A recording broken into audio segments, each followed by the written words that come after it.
السلام علیکم ناظرین، آج تین اہم خبریں ہیں پی ٹی آئی کے حوالے سے۔ ایک اپڈیٹ ہے عدت کیس کے حوالے سے، دوسری اپڈیٹ ہے پاکستان تحریک انصاف کا جو مرکزی دفتر سیل کر دیا گیا تھا اس کے حوالے سے، اور تیسری خبر ہے کہ جو عمران خان صاحب اور شاہ محمود قریشی کو جو کل اسلام آباد ہائی کورٹ سے بری کیا گیا ہے سائفر کیس میں، اس کے بعد حکومت کے حلقوں میں کیا چل رہا ہے اور حکومت کیا سوچ رہی ہے اس حوالے سے۔ میرے ساتھ موجود ہیں فیاض محمود بھائی، اور آپ جانتے ہیں کسی تعارف کے محتاج نہیں ہیں، ہائی کورٹ ایسوسی ایشن کے صدر بھی ہیں، بڑی ان کو اس کے بعد مرات اور چیزیں بھی ملی ہیں، اس کے بارے میں بھی بات کریں گے فیاض بھائی۔ لیکن آخر میں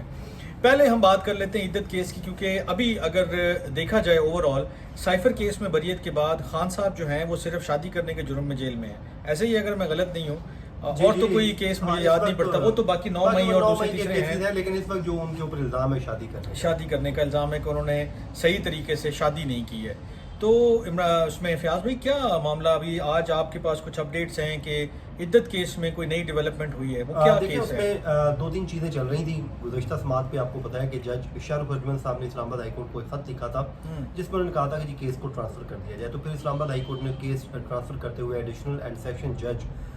محمد افضل مجوکا کی عدالت میں ٹرانسفر کر دیا تھا۔ بڑی اچھی یہ جو ہے وہ کہتے ہیں کہ ساکھ کے عامل ہیں، ان کی اچھی وہاں پہ ساکھ پائی جاتی ہے، اور پنجاب سے ڈیپوٹیشن پر یہاں پر آئے ہیں، بلکہ ان سے متعلق کہا جاتا ہے کہ یہ جلد کیسز کو نمٹانے کے ماہر سمجھے جاتے ہیں، بلکہ جو مرڈر کے کیسز ہیں ایک ماہ میں کئی انہوں نے نمٹائے ہوئے ہیں، تو ایک اچھی ساکھ، اچھی شہرت ہے، اچھی شہرت ہے۔ تو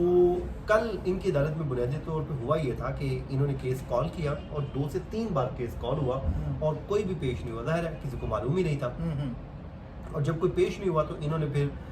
جو ڈیٹ ہے وہ رکھ دی 25 جون، اور ساتھ میں انہوں نے کہا کہ دیکھیں اس وقت ہمارے پاس مرڈر ٹرائل بھی چل رہے ہیں اور بڑے امپورٹنٹ کیسز ہیں، کیسز کی بھرمار ہے، تو پھر ہم اس کیس کو 25 جون کو سماعت کے لیے یعنی کہ ایک بڑی لمبی ڈیٹ دے دی تھی انہوں نے، لمبی تاریخ دے دی تھی، حالانکہ ان کی شہرت یہ ہے کہ وہ جلدی کیسز کو ڈیسائیڈ کرنے کے ساتھ انہوں نے کہا تھا کہ دیکھیں ہمارے پاس مرڈر کیسز ہیں، ان دنوں پہ برڈن ہے، تو ہم پھر ان کو نمٹاتے ہیں اور اس کو 25 کو رکھ دیتے ہیں۔ آج کیا ڈیٹ آج اس میں ہوا یہ ہے کہ آج بشرا بی بی کی جانب سے ایک درخواست دائر کی، اور وہ بڑی امپورٹنٹ ہے، اور درخواست یہ دی ہے انہوں نے کہ ایک تو کیس جو ہے وہ جلد سماعت کے لیے مقرر کیا جائے، ٹھیک ہے، دوسرا ہماری ایک درخواست یہاں پر پینڈنگ تھی سزا معطل کر کے ضمانت پر رہا کرنے کی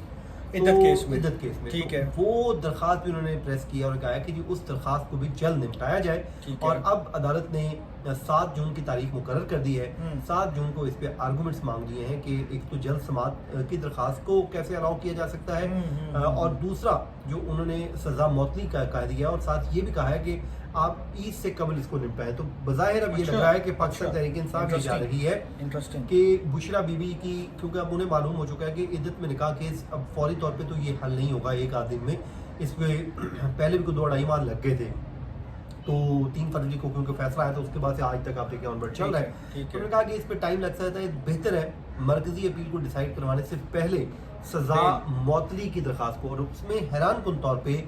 یہ استدعا عمران خان کی جانب سے نہیں کی گئی، اچھا، یہ صرف بشرا بی بی کی حد تک کی گئی ہے، کیونکہ انہیں معلوم ہے کہ اگر عمران خان جو ہے معطل بھی کروا لیتے ہیں تو کوئی بہت زیادہ کوئی فائدہ نہیں ہونے والا، تو بہرحال یہ ایک لیکن میجر کیس ابھی ان کے پلے دونوں کی یہی ہے کہ جس میں اگر سزا ختم ہوتی ہے، جیسے سائفر کیس جو ہے سب سے زیادہ مضبوط اسی کو سمجھا جا رہا تھا، اور اس میں ایسا گمان کیا جا رہا تھا کہ خان صاحب کے یعنی کہ چانسز زیادہ ہیں کہ شاید سزا مل جائے گی، اور گورنمنٹ سائڈ کو جو ہے وہ تھوڑا سا ٹائم اور مل جائے گا۔ یہ تو ویسے ہی ایک خاتون کا کیس ہے، اور اس میں ظاہر ہے جو خاتون کی گواہی ہے وہ معتبر ہوتی ہے، اور ظاہر ہے جو بھی ٹرائل کورٹ ہوگی تو اس کارروائی کو ضرور دیکھے گا، اس کی اسٹیٹمنٹ کو ضرور دیکھے گا۔ دیکھتے ہیں کہ یہ جو 7 جون کو ری ٹرائل اب شروع ہوگا، اور ری ٹرائل میں وہ کتنا ٹائم لیتے ہیں، لیکن اس سے پہلے سزا معطلی کا معاملہ طے ہوگا۔ ٹھیک ہے، وہ بھی ہو سکتا ہے 2-4 ہیئرنگز میں، ہو سکتا ہے عید سے پہلے یہ طے ہو جائے، اور ہو سکتا ہے بشرا بی بی عید سے پہلے رہا ہو جائیں۔ دوسری اپڈیٹ آپ کے پاس تھی، آج کورٹ میں کیس لگا ہوا تھا، اور اس کے بعد کچھ اپڈیٹ آئی ہے، پی ٹی آئی کا جو G8 میں مرکزی دفتر ہے اس کو سیل کر دیا گیا تھا، اور یہ گزشتہ دنوں سیل ہوا تھا جب اس میں UN کا ایک وفد بھی آیا ہوا تھا،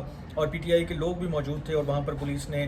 ریڈ کیا اور اس کے بعد گرفتاریاں بھی کی اور پھر پرچے بھی ہوئے۔ اس میں کیا اپڈیٹ ہے فوری؟ اس میں اپڈیٹ یہ ہے کہ جسٹس امن رفعت امتیاز نے فیصلہ جو ہے وہ سنا دیا ہے، اور انہوں نے فوری طور پہ یہ کہا ہے کہ جو ان کا آفس ہے اس کو ڈی سیل کر دیا جائے، ٹھیک ہے، اور ساتھ انہوں نے سی ڈی او کو بھی کہا ہے کہ اگر کوئی ایسی لا کی جو وائلیشن ہوتی ہے، جو آپ کے مروجہ قوانین ہیں اس کی کوئی خلاف ورزی ہوتی ہے، تو پھر آپ جو بائی لا جو بھی آپ کے قانون ہے اس کے مطابق آپ کارروائی کر سکتے ہیں۔ کیونکہ میں اگر تھوڑا سا آپ کو یہ فیصلہ پڑھ کے سناؤں تو اس میں انہوں نے کیا کہا، انہوں نے یہی کہا کہ جو سی ڈی اے نے 2022